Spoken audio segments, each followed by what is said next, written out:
Okay, let us start the lecture again. तो हमने देख लिया ये जो है ना सीरीज 0 + 0 + 0, इसकी जो स्वीकेंस है पार्शियल सम्स है वो कांस्टेंट स्वीकेंस है with each term equal to 0। So that means the limit of that sequence is equal to 0. So that means the limit n approaches to infinity, Sn is equal to 0. So which implies this series 0, okay, and runs from 1 to infinity, 0 + 0 + it's equal to 0. तो ये आ गया आपके पास. So that means we have proved that this is a measure, the Dirac measure. So next example is, ये आपके लिए assignment में रखूंगा. Here f is a collection of disjoint subsets of x. Let f be a collection of disjoint subsets of x, and this, our summing S is equal to f union that empty set. Then we know that this S is summing, then this S is a summing, ये हमें पता है.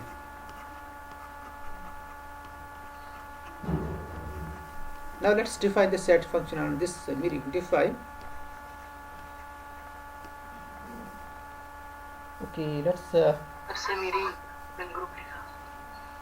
मैंने क्या लिखा, semi group. Okay, तो ये problem, this is here summing.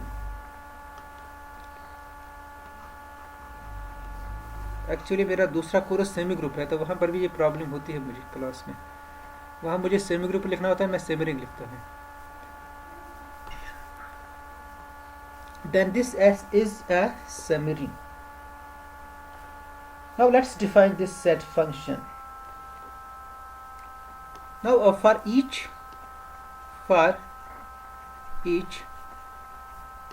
fixed, मुझे नेक्स्ट पेज पर जाना पड़ेगा. For each fixed,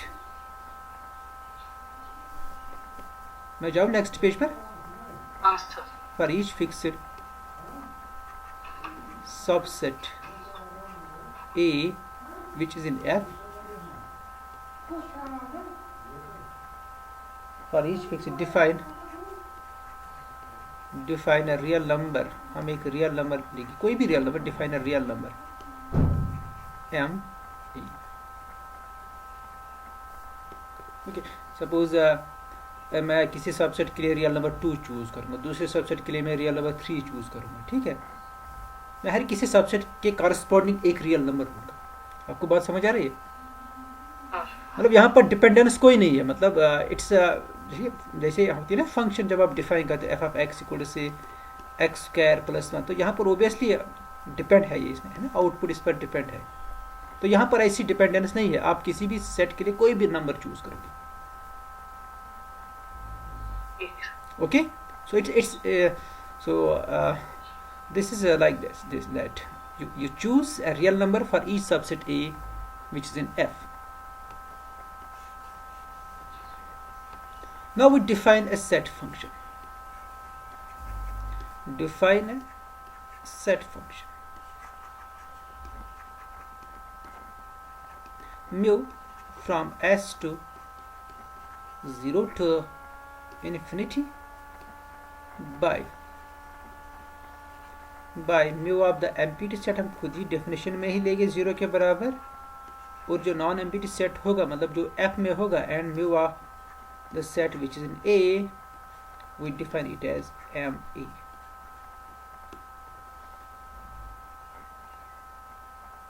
Okay, so verify that this mu is a measure.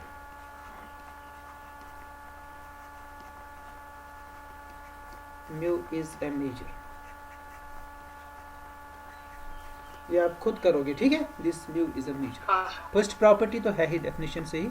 अब आपको second property, sigma additive property check करनी है. सर उसमें जो एडिशन करेंगे हम, जो भी होगा वो उसके कॉरेस्पॉन्डिंग तो भी वो एम ही होगा ही ना.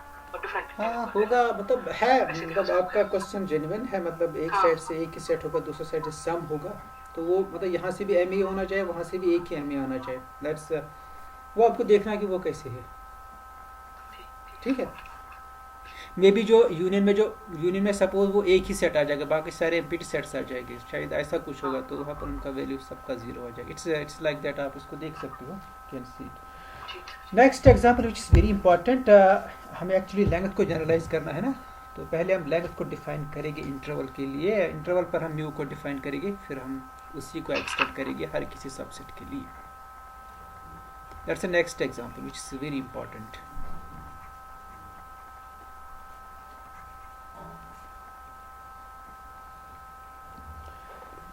assume that uh, assume that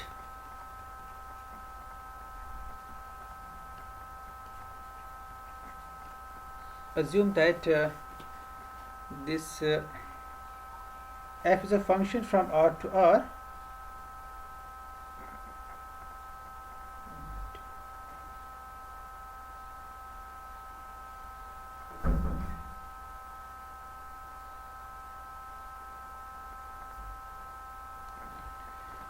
so assume that this f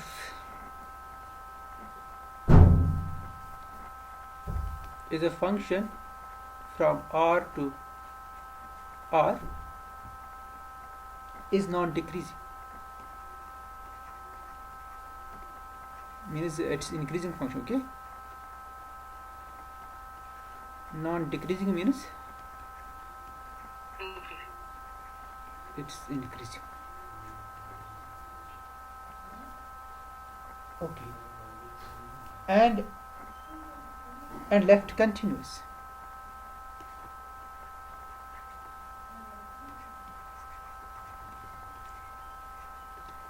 And left continuous. Left continuous means that is whenever this limit x increases to a, f of x is equal to f of a, मतलब limit आपको left hand side से लेना है, ठीक है, that should be equal to the value of function. So increase का मतलब है कि x लेस देन a है, इंक्रीज का मतलब है कि x a को तो अप्रोच कर रहा है but it's less than a, तो इंक्रीज हो रहा है a की तरफ। आपको समझ आ रहा है? जी इंक्रीज टू, ये notation increase to x increase, इसका मतलब वही है x approach to a but x is less than a। So this limit x increases to a f of x equal to f of a, that's left continuity, that's the definition of left continuity. This should hold for each a. Left continuous का मतलब ये है कि ये property hold होगी किसी भी a के लिए, किसी भी a पर लेफ्ट कंटिन्यूस है, is left continuous. Now we consider the summering. Now let's take the summering this. Consider the summary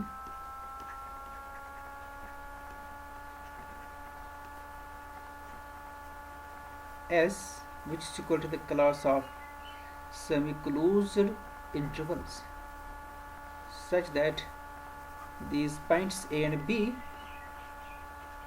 they are in R.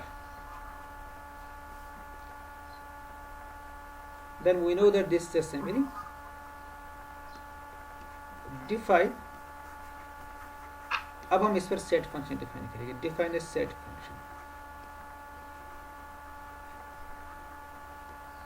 mu from s to 0 to infinity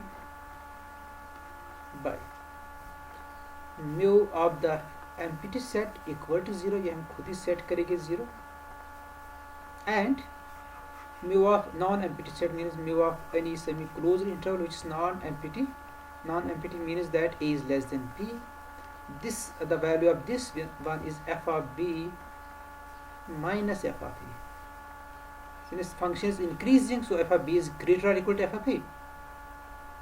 So that number is non-negative number. क्योंकि output set function का non negative होना चाहिए, तब जाके हम major की बात कर सकते हैं, because measure is a function from s to 0 to infinity. So output should always be greater or equal to 0. तो एम्प्टी सेट पर आपने इसका वैल्यू 0 लिया, और जो नॉन एम्प्टी सेट है if a is less than b, if a is less than b, तो उस केस में ये इंटरवल होगा, सेमी क्लोज इंटरवल होगा, उस केस में इसका वैल्यू है f of b minus f of a, f of b minus f of a is greater और equal to 0 because f is increasing, a is less than b means f of b is less or equal to f of b. So we show that this mu,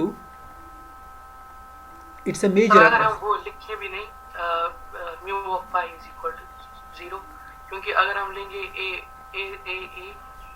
या B ए तो phi आएगा, या हमें पता है mu of pi is equal to 0, तो अगर हम लिखेंगे इसको स्किप भी करेंगे. हाँ you can skip this because mu of a वो एम्प्टी सेट आ रहा है, a is an empty set, so that's f of a minus f of a which is equal to 0. You are right, you can skip this step because this one, second one, it contains the first step also, it contains this mu of empty set is equal to 0 by taking a equal to b.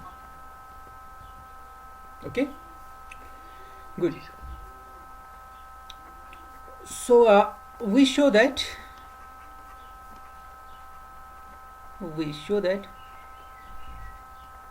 this mu is a measure on S. So first property is there, we prove second property. तो second property के लिए हमें क्या करना है? हाँ, roll number कहाँ तक आया था? 16 है, 15 तक मैंने सिर्फ 3 स्टूडेंट्स देखे. Okay, 7, 11 and 15. 16 नहीं है सर, 17. 7 है, हाँ सर 17 है. हाँ, वो 17, वो जरा स्क्रीन पर आ जाए.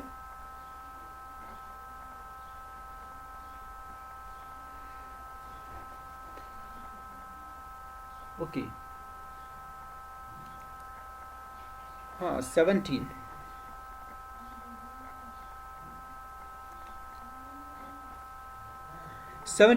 आप मुझे बताएं हम स्टार्ट कैसे करें इसको. सिग्मा एडिटिव प्रॉपर्टी हमें चेक करनी है. वायर 17 इसका वीडियो, आप तो वीडियो क्यों ऑफ रखते हो?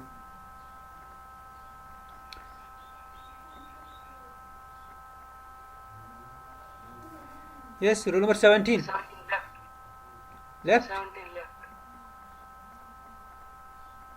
21 is there, उसके बाद 21. ओके, 21. yes sir. 21. ओके, आप बताइए हम कैसे स्टार्ट करें इसको. देखिए हमारा काम है आपको ट्रेनिंग भी देना है ना, वो भी मतलब सिर्फ पढ़ाना, ऐसे मैं क्लास में ऐसे ही पढ़ाऊँगा आप फिर सुनते रहोगे, वो भी ठीक नहीं है ना. ओके, अगर मैं सपोज ऐसे ही पढ़ाऊँगा ना, मैंने 1 मिनट ख़त्म किया होता आपका, बट मैं चाहता हूँ कि क्लास में थोड़ी इंटरेक्शन भी रहे, मुझे भी कुछ समझ आ जाए कि आपको कुछ ये चीज़ें अंडरस्टैंड हो रही है. हाँ, रोल नंबर 21 है. yes sir. ओके, हाँ 21. बताइए आप हम कैसे इसको प्रोसीड करें, how to proceed the proof of this sigma additive property, how do we हमें प्रोसीड. पहले तो सर म्यू ऑफ पाई को 0 के बराबर. हाँ, वो डेफिनेशन से ही. Okay, that's good. Yes sir. दूसरा दिखाना है कि जो डिस्जॉइंट सेट्स है इसमें. तो हम स्टार्ट कैसे करें दूसरा.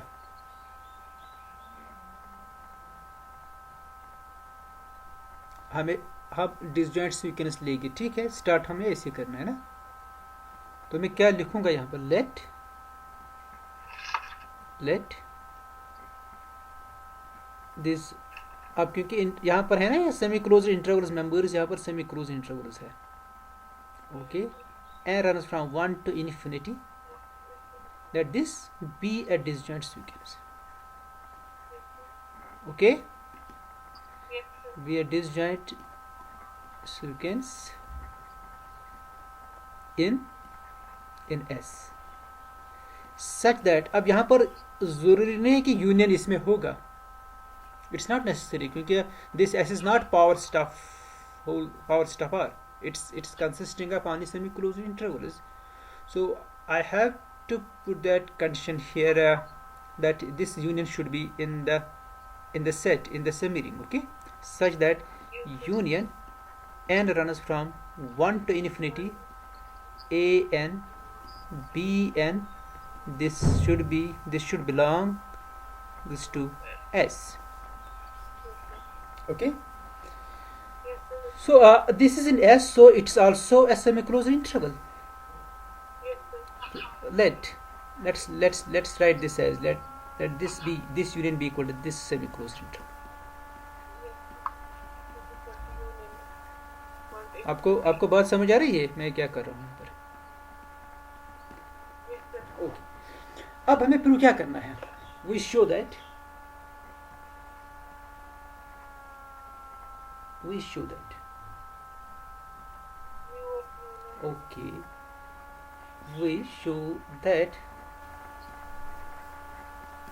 mu of union an And also bn, this should be equal to summation mu of an bn. yes, sir.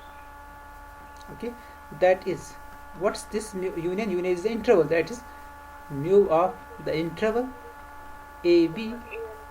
is equal to summation n runs from 1 to infinity. What's mu of this interval a and bn? It's f of bn F of B and minus f of A and a. Okay, so that means this mu of ab, but what's mu of ab actually? It's equal to f of b minus f of a, है ना? So that is, we have to show that f of b minus f of a is equal to series n runs from 1 to infinity f of bn minus f of an. Yeah. So next page पर मैं आ जाऊँ. हाँ sir. So that is f of b minus f of a equal to summation n runs from 1 to infinity f of bn minus f of. Yeah. अब इस number को मैं किसी कोई नोटेशन, कोई सिंबल में इस नंबर को दूंगा. So let's take this, let s be equal to this. Okay, n runs from 1 to infinity f of bn minus f of a.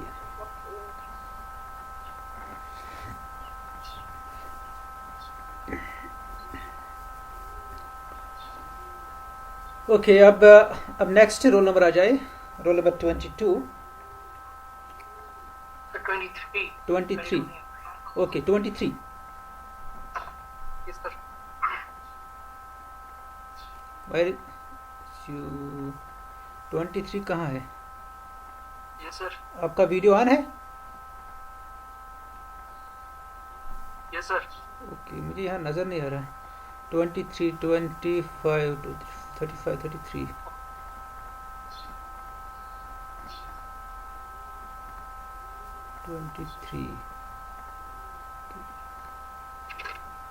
हाँ, 23. तो हमने यहाँ तक किया, हमने s मान लिया कि ये इस सीरीज के बराबर है, तो हमें प्रूव करना है f of b minus f of a equal to s. ये हमें प्रूव करना है, ठीक है? Yes sir. अब इसके बाद हम क्या करेंगे? हम इस जो है ना, आपके पास intervals a1 b1 a2 b2, this is the infinite sequence of intervals, है ना? इनफिनाइट कलेक्शन है ये, a1 b1 a2 b2 a3 b. इसमें से हम कोई भी फाइनाइट कलेक्शन लेंगे फर्स्ट की. सो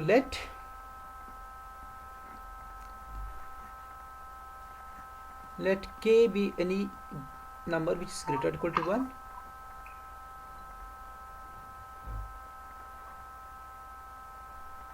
And this a1 b1 ak bk b members in s. Okay, suppose ये s के members है.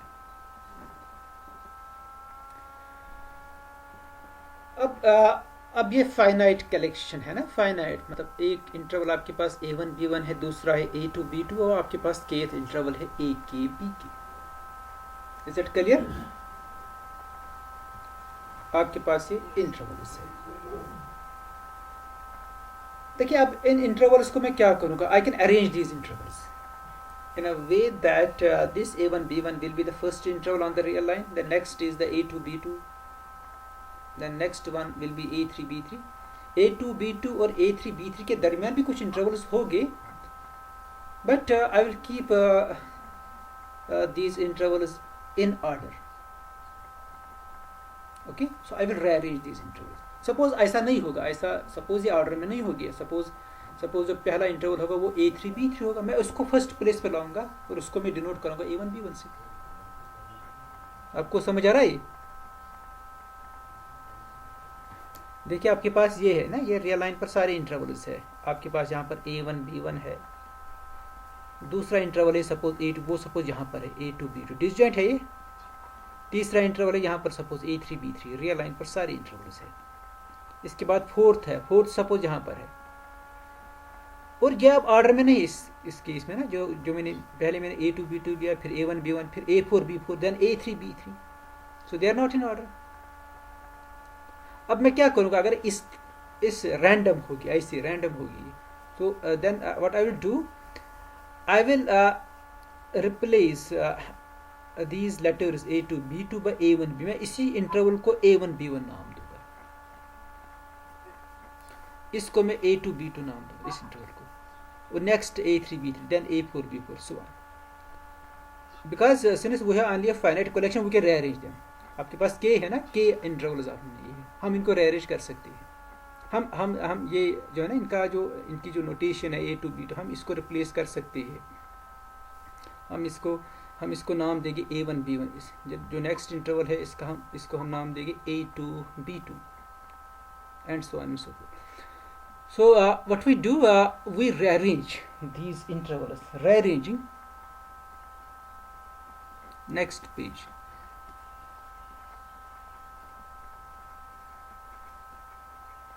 Rearranging these intervals A1 B1 AK BK. Rearranging these intervals, we can suppose that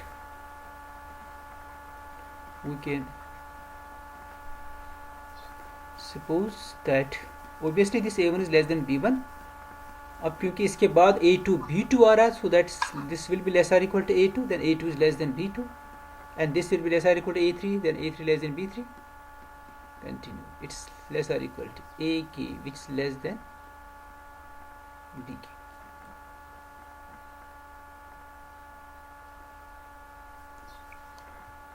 So this is the meaning of rearranging. अब आपकी जो function है ना, वो increasing है. आप मुझे ये सम कैलकुलेट दीजिए. Since f is increasing, therefore what is this sum? Summation I runs from 1 to k.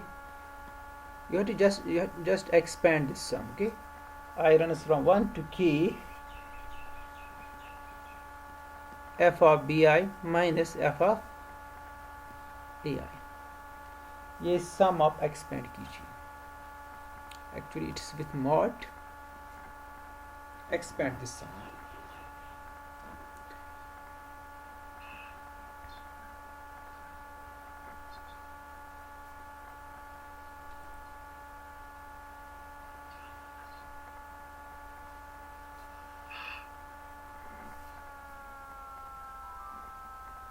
Yes.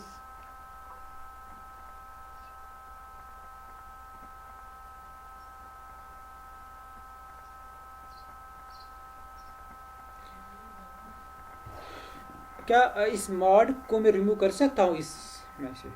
Can we remove this mod?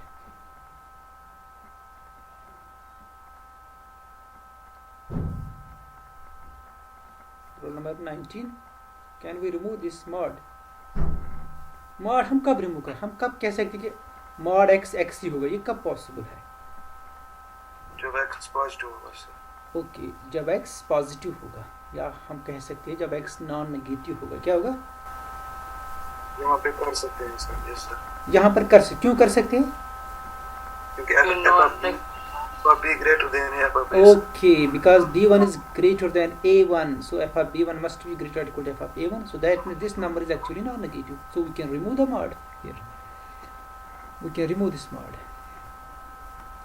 this is equal to summation k runs from, sorry, it's I runs from 1 to n, 1 to k, I runs from 1 to k f of bi minus f of ai. अब आप सिर्फ इसको expand कीजिए, expand this. हाँ, पहली term क्या होगी सम की? f of b1 minus f of a1 okay, plus f of b1 minus f of a1 plus f of b2 minus f of a2. f of b2 minus f of a2 plus मैं और एक term लिखूंगा इसका, f of b3 minus f of a3 plus k minus minus term लिखूंगा मैं, f of bk minus 1 k minus 1 minus f of ak minus 1 plus f of bk minus f of ak. Okay good. अब यहाँ पर आपको किसी तरह से in terms को अरेंज करना है. You have to arrange these terms. और वो आप कैसे करोगे, मतलब आपके पास क्या है? Look at this, b1 lesser equal to a2, ये इसी पर डिपेंड कर रहा है. b1 is lesser equal to a1, इस पर ये डिपेंड कर रहा है. चूंकि b1 lesser equal to a1 है तो f ऑफ b1 होगा lesser equal to f of a2. So that means f of a2 minus f of b1 is a non negative number.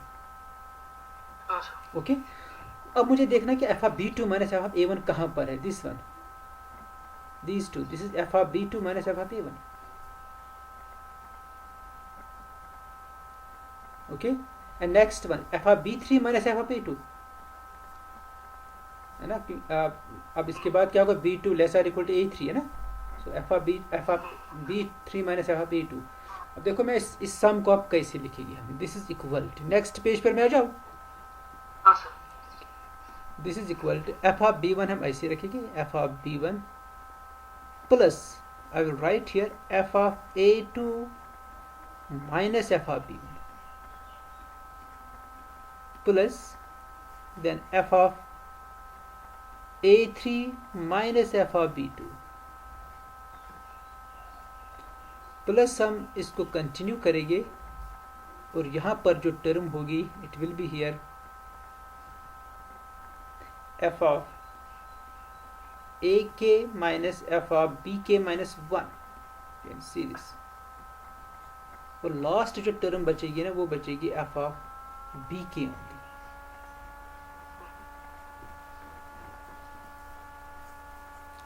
क्योंकि टोटल तो a1 terms होनी चाहिए ना, क्योंकि दो हर टर्म में दो टर्म्स है. Each term contains 2 terms.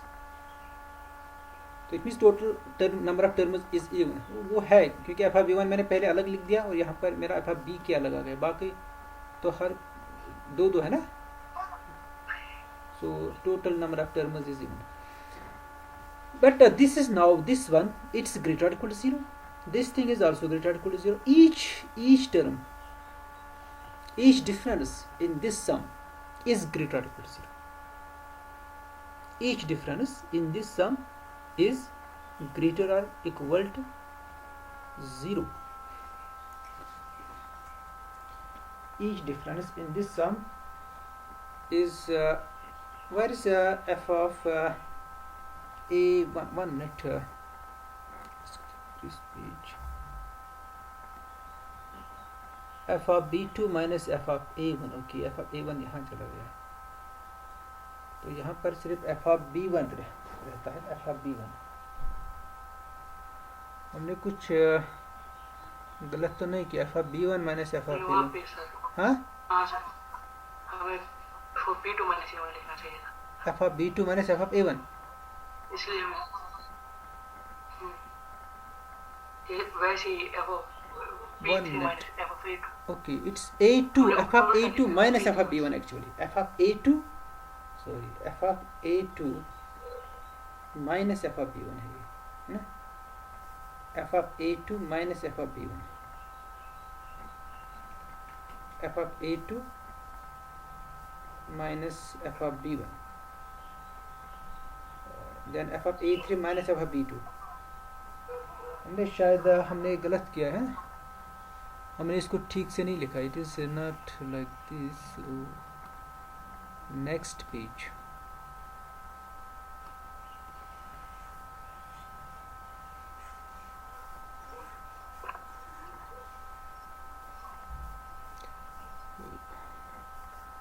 let's go to the previous page again. So here f of a2, okay, f of a2 minus f of b1, f of a1 वही रहेगा, f minus f of a1, it will be there minus f of a1, ये वहाँ ही रहेगा, okay.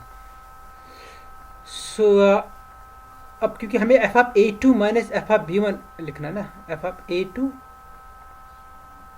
Minus f of b one, okay, ये है, ये दो term. अब यहाँ पर उल्टा मगर यहाँ पर minus f of b one minus f of a two, तो ये माइनस टाइम्स आ जाएगा, minus times f of a two minus f of b one. पहला minus f of a one ऐसी रहेगा, एफ ऑफ ए वन ऐसी रहेगा, f of a one ऐसी रहेगा, f of a one minus f of a one, then minus times f of b two minus f of a one, then again minus times f of b3 minus f of a2. You can see this, it's very simple, minus minus last में आ जाएगा f of bk minus f of ak minus 1, f of bk minus times f of ak minus 1। एक बार मैं फिर से इसको देख लूँ, f of a two minus f of b one, मैंने फिर से गलत किया, f of a two minus f of b one, f of a two, sorry it's again f of a two है।